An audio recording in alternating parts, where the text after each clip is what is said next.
So on Chol Hamoed Pesach, on the Shabbat that falls on Chol Hamoed, which this year is the case, where there is a Shabbat that is in the intermediate days.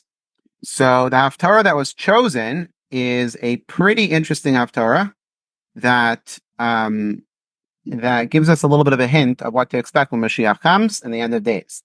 Now, the Haftarah is one of the, I guess, most interesting, also sometimes misinterpreted, sometimes misunderstood Haftarah. So we're going to dive into it, and it's actually a fascinating story and fascinating commentaries on it. But then the Rebbe takes a very important lesson from it, where we're able to draw a inspiration even during dark and challenging times, which is the message of the Haftarah. So let us get started. The Haftarah takes us to Yecheskel, the story of Yecheskel. Let's talk about timing of when this was. We're talking about right around after the destruction of the first Beis Hamikdash, of the first Holy Temple, when the many people were killed, the temple was destroyed, and many captives were taken to Babylonia. And Yecheskel was sort of in between, like he was at first, he was first with, in the siege of Jerusalem, then he was in Babylonia, and this took place. This prophecy took place while he was in between both places, which is also a metaphor and a message of the Haftarah as well. So let's read the text, and we're going to break it down. So Yecheskel says like this: the hand of Hashem was on me, and he brought me out by the Spirit of Hashem and set me in the middle of the valley. I want to point out that the word valley has significance here. We'll talk about soon. It was full of bones. He led me back and forth among them, and I saw a great many bones on the floor of the valley, bones that were very dry. In other words, they've been there for a very long time. He asked me, "Son of man, can these bones live?" And I said, "God, or my master God, you alone know the answer to that." So then he said to me, prophesize, I don't think the word is prophecy, prophesize over these bones and say to them, "Dry bones, listen to the word of Hashem. Behold, I will infuse you with spirit and you will come to life, and I will lay tendons over you, make flesh grow over you, cover you with skin, and I will put the breath of life into you, and you will come to life. Then you will know that I am Hashem." And Yecheskel did that. And what happened? I prophesied as I was commanded, and as there was a noise of rattling sounds of the bones came together. And they basically the bones came back to life. Bone to bone, I looked and saw the tendons were upon them, flesh came upon them, and skin covered them from above, but there was no breath of life in them yet. So there were bodies. Now they weren't bones anymore. They were bodies, but they were not live bodies. Hashem tells Yecheskel, then he continues to say, prophesize and that they should breathe. Son of man, and say it. This is what Hashem says. Come breathe from the four winds and breathe into these slain, and they may live. In other words, Hashem was telling him to give a nevuah, a prophecy, that these dry bones that are now dead bodies should come back to life. And what happened? Yecheskel did so. So I prophesied, and as he commanded me, and the breath of life entered them, and they lived, and they stood on their feet, a very vast army. In other words, they all came back to life, and they were as fully functioning human beings. So before we go into the commentaries, I want to point out a few things to notice in the text itself. Number one, like I mentioned before, the valley, the fact that this took place in a valley, and the fact that we even know about it as a valley of bones, as you see over here. There's something about a valley that is very significant to our understanding of the message and the story of Yecheskel. And there's something else that happens. If Hashem is trying to show that He is God, as it looked at towards the end of the paragraph here on the screen, then you will know that I am Hashem. Why doesn't Hashem say to Yecheskel, "Look at this, look at all these dead bones," and then Hashem should make them come back to life? Why does He tell Yecheskel, prophesize and tell them what to do? Why is He putting it in Yecheskel's hands to make them come alive when Hashem is trying to show them that He is God? And it's obvious in the Haftarah that Yecheskel is not the one bringing them back to life. Yecheskel is just doing what Hashem told him to do. And it's Hashem bringing them back to life. So why is He making Yecheskel speak the words and bring them into life, if Hashem obviously could do that without him and just show him the majesty and the message that comes from it? And the rest of the Haftarah, which we don't have here on the screen, maybe we'll have it in a few texts, but the rest of the Haftarah is that Hashem told Yecheskel, just as I brought these dry bones back to life, I am going to bring the nation of Israel and Judah back to life, back to even better than it was before. In other words, prophesizing for the coming of Moshiach, first for the second temple, but then for the coming of Moshiach. That even though it appears now that it's just that all that's left of Judaism and all that's left of the Jewish people are dry bones, I'm going to bring them back to life. If that's the message that Hashem is sending, why does he have to make Yecheskel be the one to say those words, prophesize, and make these bones come back to life? What is the significance of that? And we're going to leave it as a question. First, what we're going to do is we're going to debate, we're going to see what the commentaries say about this, and there's a debate in the Talmud as to what this story is referring to, whose bones were these, and what happened to them after they came back to life. So the first opinion is, Rabbi Elazar says, the dead which Yecheskel resurrected stood on their feet, sang praises to Hashem, and then they died again. And what did they sing? They sang, Hashem takes life and justly and resurrects with mercy. That's according to Rabbi Elazar. The second opinion says, which is Rabbi Yehuda, says this is all a metaphor. By the way, it's very important that when it comes to the Navi, when it comes to the Tanakh, especially the Nevi'im and the Ksuvim, which have very, very deep meanings and contain within them deep secrets. As we know, there are people who like to throw verses in our faces, like say, hey, what is this verse referring to? And trying to prove certain things from that. We need our sages to educate us and to tell us what these verses mean. And there are many commentaries. If you open up any book of Tanakh, from a Jewish library, usually you're going to have commentaries. You're going to have Rashi, obviously. You're going to have Metzudas David, which is a translator of the Tanakh. You're going to have the Targum Yonasan, and you're going to have many others that go into the explanation, and that's just the beginning. There's so many layers of explanation to everything that's in the Torah and the Tanakh, specifically the Nach part, that we need to always take that into account when we're learning something, not to misinterpret it, God forbid. But here the Talmud is telling us these two opinions, and then there's a third opinion. And the third opinion is, so first Rashi explains Rabbi Yehuda is saying it's a metaphor, that it was alluding to the exile, that just as a dead person comes back to life, so too the Jewish people will return from exile. So in other words, Rabbi Yehuda is saying that it was really, it may have been a vision of Yecheskel, but it wasn't a real thing that actually happened. It was more a vision to tell you, a message to tell Yecheskel that the Jewish people are going to come back to life. But then there's a third opinion, and this opinion is the one that the Talmud accepts. Why? Because there's evidence for it. Rabbi Elazar, the son of Rabbi Yossi of the Gali, says, no, not only was this not a metaphor, and not only did they not die again, but the dead who Yecheskel resurrected came to the land of Israel, married women, and bore children.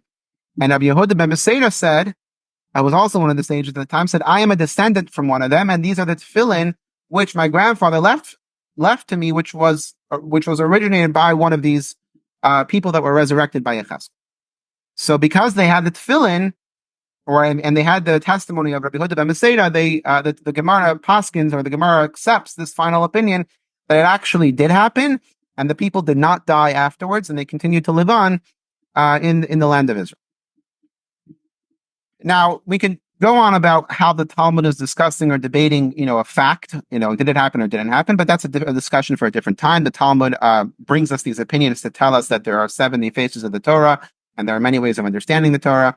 In fact, the Talmud doesn't say after this that this is the final opinion, but the Talmud leaves this as the last word, which sort of hints to us that this is the opinion the Talmud accepts.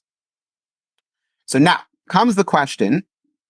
Rashi just says here that the tefillin were there. The tefillin belonged to one of the people that was resurrected. So now the question is, who were they before they died? In other words, we know, according to Rabbi Eliezer, who quotes Rabbi Yehuda ben Beseira, that they moved to Israel, they've walked over to Israel, and they married women and they had children. But before they were dry bones, who were they? So one opinion says, Rav says, they were from the tribe of Ephraim who miscalculated the date of the exodus from Egypt. And they left before the proper time and were killed. So as we know, Hashem told Abraham that your children will be subdued in slavery by the Egyptians for 400 years. And there were those who calculated the time, and they unfortunately miscalculated. And when they figured that now is the time, they went on their own and left Egypt, attempting to go to the land of Israel. But unfortunately, they were caught and they were killed. In other words, they weren't following Hashem's plan. They were setting it up on their own. Rashi explains this. They miscalculated. They should have begun counting from the birth of Yitzchak, but they counted from when Hashem told Avram about the future exile. So in the book called Seder Olam, which gives us an account of historical timelines, It is taught Avram was 70 when Hashem spoke to him at the covenant of the parts of the Bris ben Absarim, when Hashem told him to split the animal and stand between it. And 30 years elapsed from then until Yitzchak's birth. And as the verse states, Avram was 100 years old when Yitzchak was born. Yitzchak was born to him. And that's when the 400 years started. Accordingly, from when Hashem spoke to Avram at the covenant of the parts until they left Egypt was 400 years. These 30 years from when Hashem spoke to Avram to Yitzchak's birth is where the tribe of Ephraim miscalculated, and they basically went on their own out of Egypt, and they were killed by the Egyptians. And those were the dry bones that Yechezkel resurrected. Now that's one opinion. There's another opinion. Rabbi Yochanan says these are the dead from the Dura Valley. About Dura Valley, there were slain Jews. That these were actually not old bones.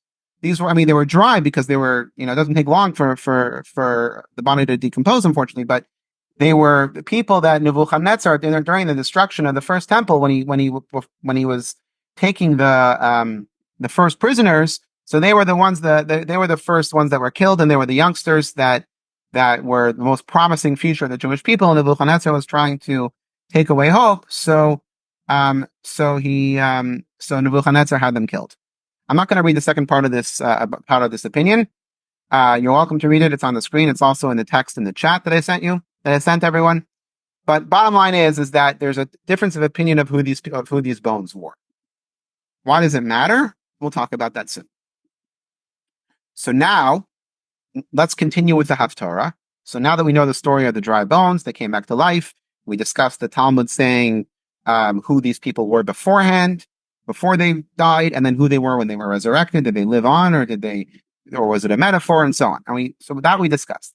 Going back to the Haftarah, so Hashem says to Yechezkel, son of man, Ben Adam, these bones are the people of Israel. They are a metaphor of the people of Israel. They say our bones are dried up and our hope is gone. They say that we're done, that there's nothing left to us, that we're basically a dying nation, and that we're just, it's waiting for the dust to settle, and we're done. We are cut off. Therefore, say to them, and this is what Hashem says, my people, I am going to open your graves. Ani paiseach es kivrei seichem. I'm just reading it in the Hebrew because it's powerful. I'm going to open your graves, and I'm going to bring you up from them. I will bring you back to the land of Israel, and then you, my people, will know that I am Hashem.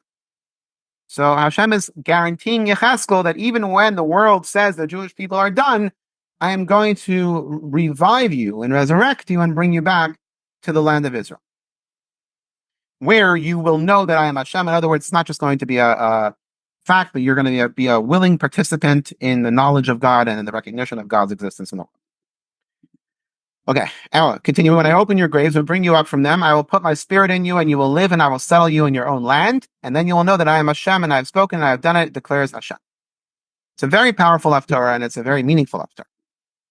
And from Code of Jewish Law, we know that this Haftarah is what we read on the Shabbat in between the two holidays of Pesach. In other words, between the first days and the last days. Why? Because it is known that in the month of Nisan we were redeemed, and in the month of Nisan we will be redeemed.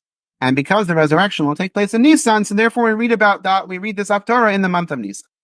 I want to point out just carefully that whenever the Rebbe would talk about when Moshiach could come, so even though it does say that Moshiach is destined to come in Nisan, and hopefully Moshiach will come in Nisan, not this Nisan. If God forbid the first day of Iyar arrives and Moshiach isn't here yet, it doesn't mean Moshiach we have to wait a whole another year. The Rebbe would always say Moshiach will come, and he'll explain us why he came on that day and not on Nisan. So we're never supposed to calculate or miscalculate or think that we know exactly what Hashem's plans are, but in this case, since we're in the month of Nisan, we are hopeful and praying that this should be the month of Mashiach and the month of the resurrection.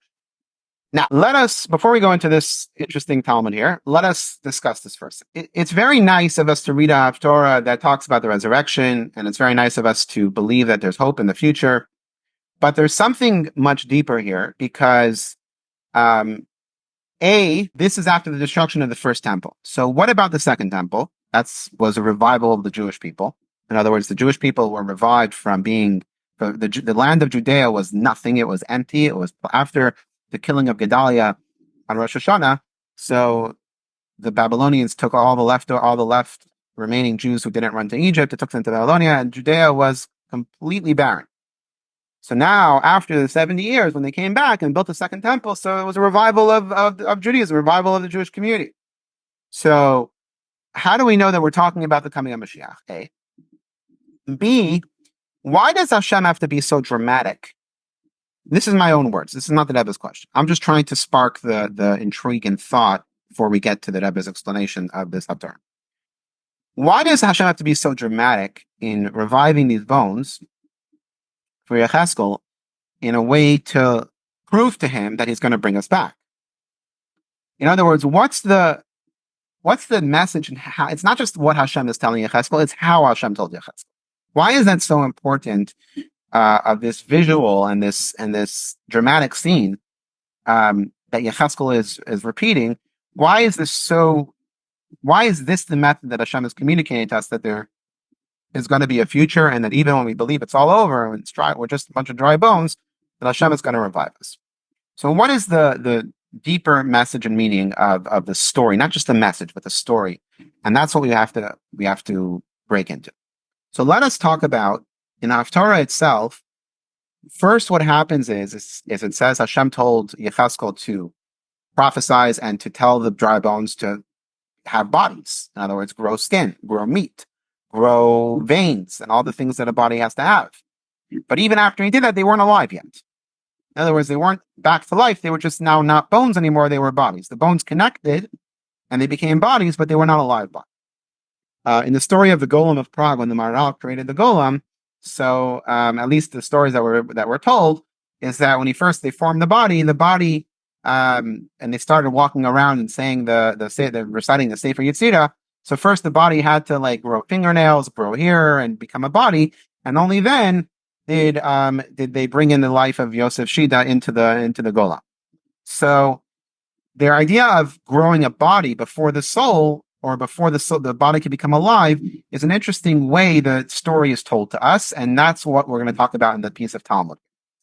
So the queen, or the queen or princess, I'm not sure how we refer to her, but Cleopatra asked Rebbe Meir. One thing that many people don't realize is that the Roman elite, as well as Egypt was a province of Rome to some extent, were all very close and fascinated by Judaism, and the Talmud relates many incidents of Roman emperors learning with the sages, especially Marcus Aurelius had this relationship with Rabbi Yehuda Anasi, and there were many other instances of interactions recorded by the Talmud of Roman leadership, Roman emperors, Roman officials, together with Jewish sages. So here's one of those incidents. So she says, I know that the dead are going to be resurrected, because it says in the Torah that they will blossom like grass on the earth. She quoted a verse that the foretelling the fact that there's going to be a resurrection, meaning that just as grass grows, so will the dead come to life. But she had a question. When they come back to life, will they be clothed or will they be naked? Interesting question. Now, we bury a body with taprechim, with sheets, although I heard something interesting from the those that went on the trip to Israel, that they were talking to those responsible, to the Zaka volunteers who are responsible to prepare the victims of terror attacks for burial.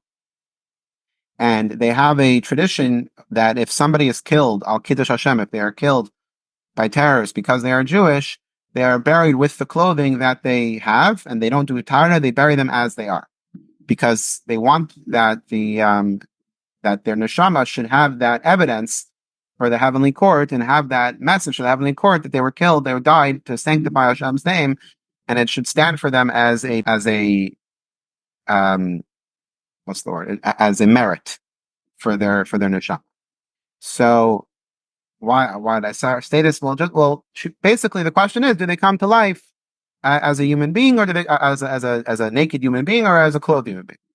So he answered, just like you bury a kernel when you're planting wheat, or planting anything, honestly, but he mentions chita, which is wheat.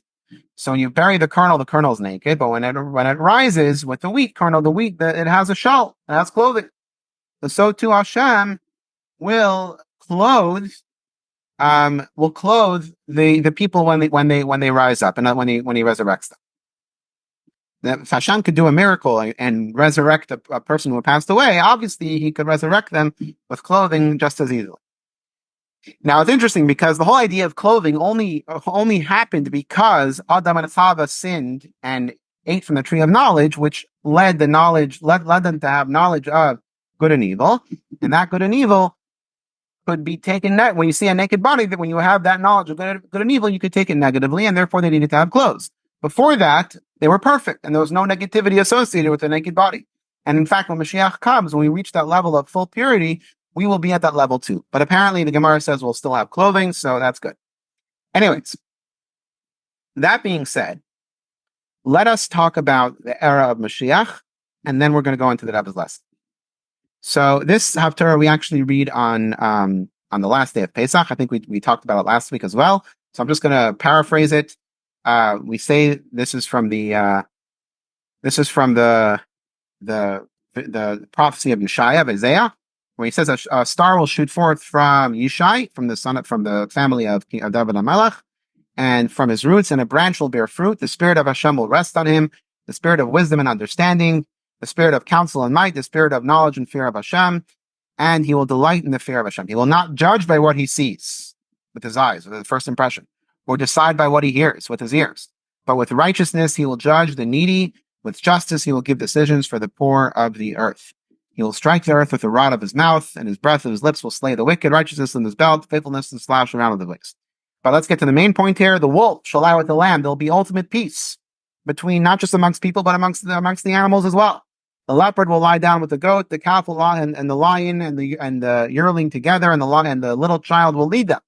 The cow will feed with the bear. Their young will lie down together, and the lion will eat the straw like an ox. The infant will play near the cobra's den, and the young child will put his hand on the viper's nest. In other words, animals won't be dangerous anymore. There will be world peace amongst nations. There'll be peace amongst people, peace amongst couples, and peace amongst animals as well. Even the predatory ones will all live in peace. They will neither know harm nor destroy, and my holy mount, and all of my holy mountain, for the earth will be filled with the knowledge of God, as the waters cover the sea. So now, the Rambam, towards the end of his book, the Mishnah Torah, explained what the era of Mashiach will look like. So the Rambam has an interesting opinion that the Rebbe challenges, and that's how we're going to get to our final message here. So the Rambam says like this: do not presume that the Messianic age, any facet of the world's nature will change, or there will be any innovations in the work of creation. Instead, the world will continue according to its pattern, according to its nature. And even though Yeshaya says the wolf will live with the lamb, and the leopard will lie down with the goat, these words are a metaphor and a parable. The interpretation of the prophecy is as follows: that Israel will dwell securely with the wicked Gentiles, likened to a wolf and a leopard. In other words, everyone's going to live in peace. It's a metaphor for human beings, but it's not literal for the animals. The Rebbe is going to challenge us in a second. As in the prophecy, a wolf from the wilderness shall spoil them, and a leopard will stalk the cities. They will all return to the true faith and no longer steal or destroy.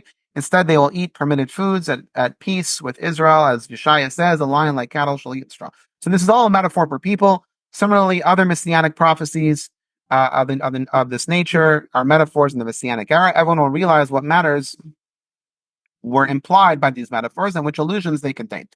The sages said their only difference between nowadays and the messianic era is the absence of shibud malchus, the absence of being subdued or being enslaved or being concerned about foreign dominion, about other nations rising up and hurting us, or other nations controlling us, which is what we're all hoping for, that we should have that freedom. So the Rambam basically is simplifying the era of Mashiach, saying don't expect these supernatural miracles to happen, other than peace, which is pretty supernatural. But the Rambam, I guess, is trying to undo the myth that or what he's calling a myth, that, money is going to grow on trees and everything's going to be, supernatural and wonderful. But the Rebbe challenges the Rambam. But first, we're going to look at Nachmanides, who also challenges the Rambam. This is the meaning of the verse in Isaiah: the infant will play near the cobra's den, the cow will feed with the bear, the lion will eat the straw and the ox. The cause for animals to kill prey was the sin of the human being. However, when the land of Israel returns to its full glory with Queen Cleopatra, their bad habits will cease, and they will revert to the good nature instilled in them at the beginning of creation. So in other words, we're going to, the only reason why these bad things, so the Ramban, the Nachmanides is saying, that it is literal, but it's literal because there's no more sin and there's no more negative energy and there's no more instinctive behavior, which is unfortunately what leads to a lot of these tragedies, and those are all going to be gone. This explains the verse describing the days of Moshiach, that the world will return to peace. There will be no more devouring wild animals or insects, just as they were originally created, only for good and for positive. Okay, now the Rambam, and this is where the Rebbe is challenging the Rambam, but we're first looking at it from the Rambam's own words. The Rambam wrote the 13 principles of faith, and one of those principles of faith is, we must mention here that the most appropriate place that there are 13 principles of our faith. The 12th principle is that the Messianic era, to believe in Mashiach, to believe in his coming, and not to think that he will delay. If he delays, await him and do not give him a set time. In other words, don't decide that Mashiach has to come at this date because I calculated it, and if God forbid Mashiach doesn't come, I'm going to give up. So that's the 12th principle. And the 13th principle of faith is to believe in the resurrection of the dead, the Tchias HaMesim.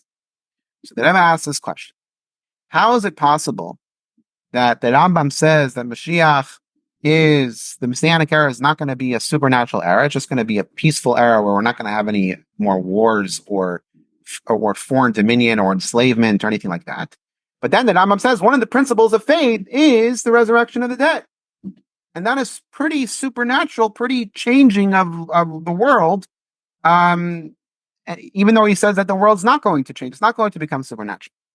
So the Rebbe reconciles this by saying Maimonides' position concerning natural conduct of the Messianic era is difficult to understand.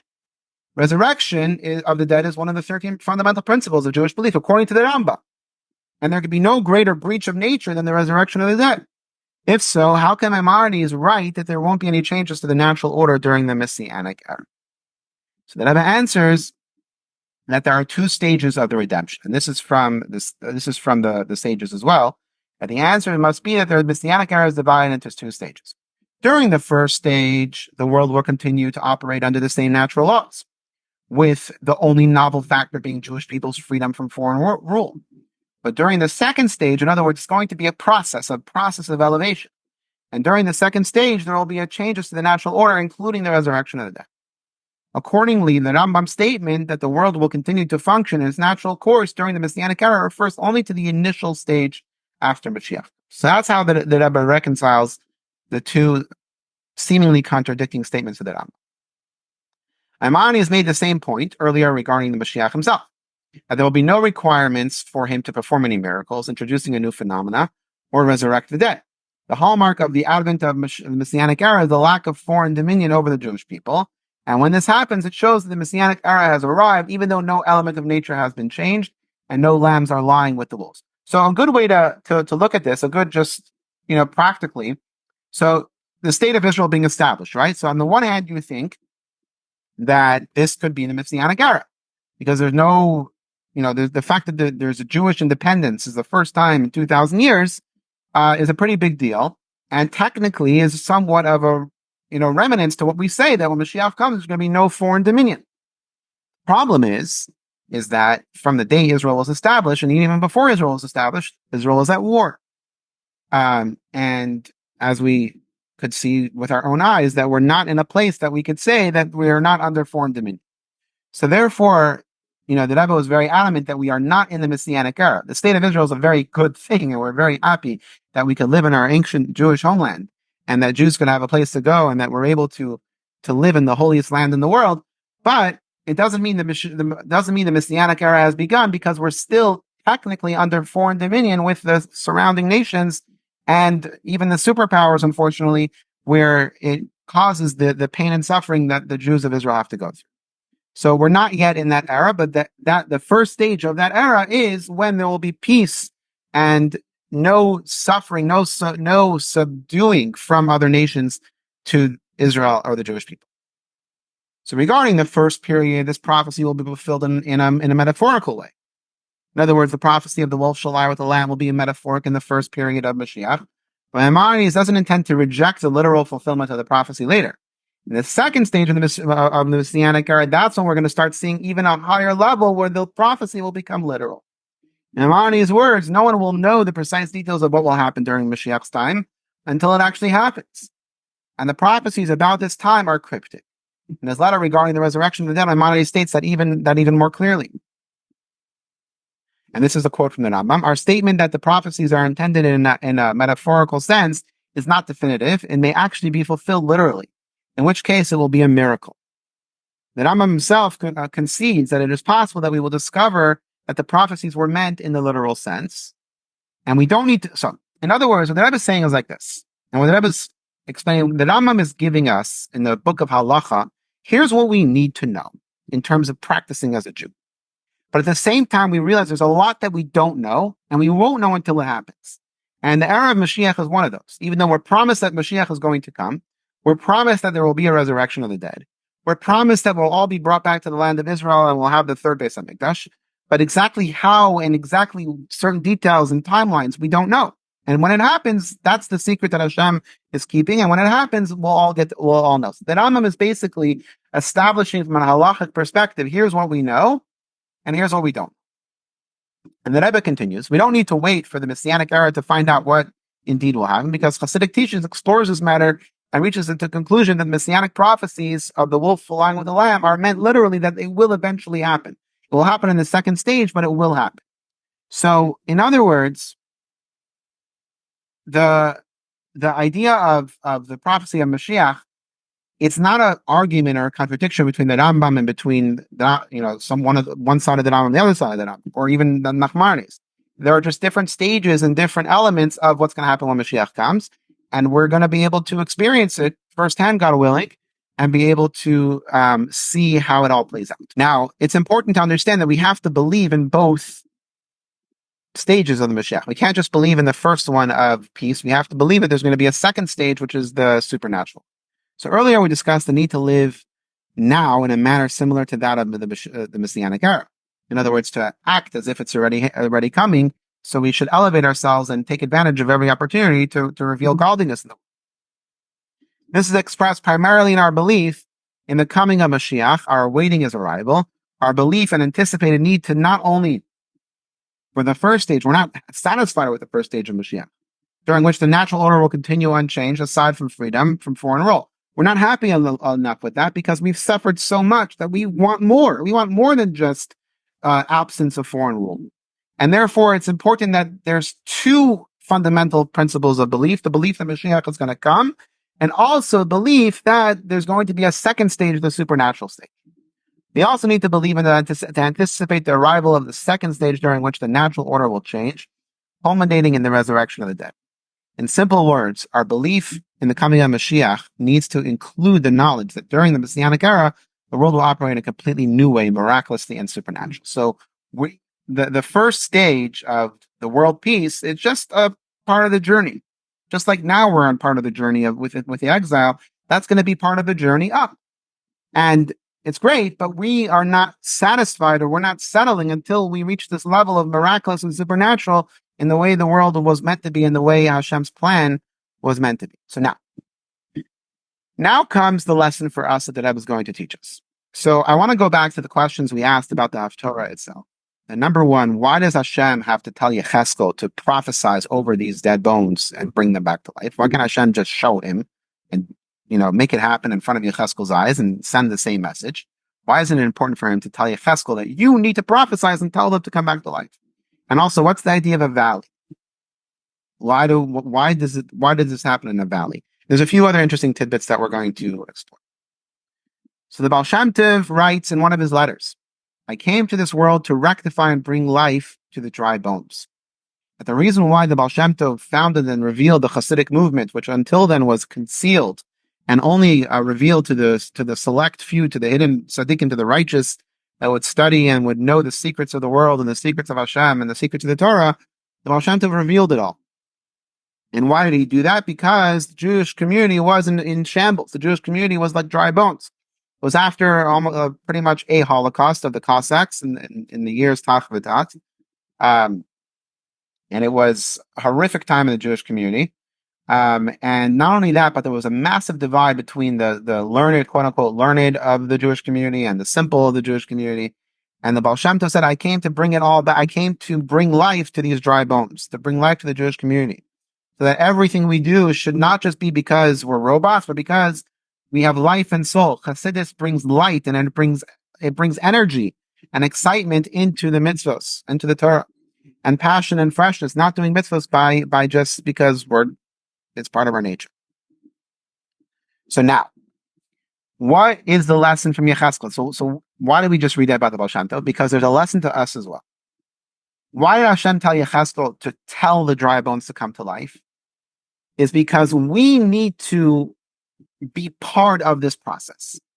We cannot just sit here and wait for Hashem to do these miracles and Hashem to just make it all happen in front of our eyes and show us how great He is. That's not the point. The point is for us to be active participants in the coming of Moshiach. So when Hashem tells Yechezkel, you need to prophesy to the bones. Obviously, Yechezkel is not the one bringing them back to life. But we need the human being. We need you as the partner to do your part in the world, which is what's going to bring the dry bones back to life. Obviously, Hashem could do it himself. But Hashem wants that the human being should play a role and do their part and take their step and be a part of this perfection elevation of the world. So the Rebbe goes on, we will conclude with an incredible instruction regarding our divine service that we learned from the Haftorah, read on Shabbos during Pesach. A selection from the prophecy of Yechezkel about the dry bones. Some argue that there's no point in promoting Torah and Chassidus among Jews, that they are outside. Some say that these Jews are in the state of dry bones, that if someone is not observant, God forbid, or someone is completely cut off from Judaism, at least in a first impression way, that we might, God forbid, give up on them, that they're just a bunch of dry bones without any spiritual life. Such Jews must first be brought inside. They argue and be raised to a level of living people. Only then can they be taught Hashem's instructions. So that's why Hashem told Yechezkel, first give them a body. First give them skin. Tell them to grow skin, grow a body, grow hair, grow nails, grow all the parts of a body. Because first you have to be a body. You have to be a person. So that's the first step, is we have to treat everyone and realize that everyone has that potential to be a fully functioning person and to be the image of Hashem, to be the image of God. And then we can bring them back to life, spiritual life, by giving them the Torah and Mitzvah. They say that this approach of promoting Hashem's directives publicly, even among the dry bones, is unprecedented in Jewish history. That to share the words of Chassidus and Kabbalah and the secrets of the Torah with people that don't necessarily observe Torah mitzvahs is misguided. The response to this argument is that when we have strong precedent for this approach, it be derived from the written Torah, of which Yechezkel is one of the 24 books. The book contains a prophecy that sheds light on the proper Jewish approach to this issue.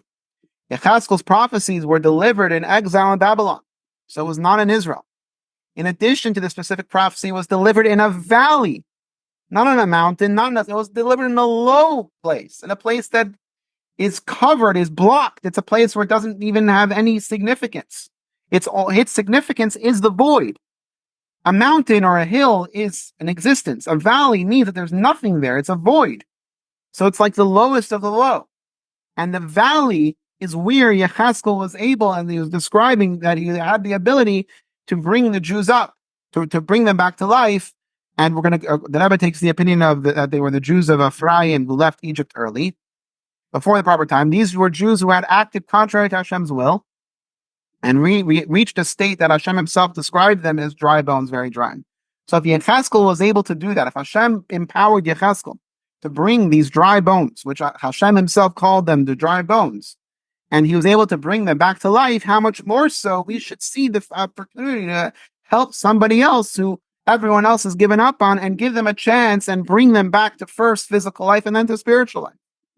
And to see that potential and to realize that we're all empowered. The fact that we have this Haftarah, the fact that we have this prophecy of Yechezkel is not just a nice story, but it's there to empower us and to help us empower each other to bring us back to life. And through the words of Chassidus, through the words of Kabbalah, and through the words of Torah. Nevertheless, Yechezkel writes, Hashem told me, son of man, prophesize over these bones and say to them, dry bones, listen to the word of Hashem. True, these people are like dry bones, even very dry. They were raised without Jewish education or ignorant of the ABCs of Judaism, both in the literal and figurative sense. The bones have no spirit of life, no veins, no flesh, no skin.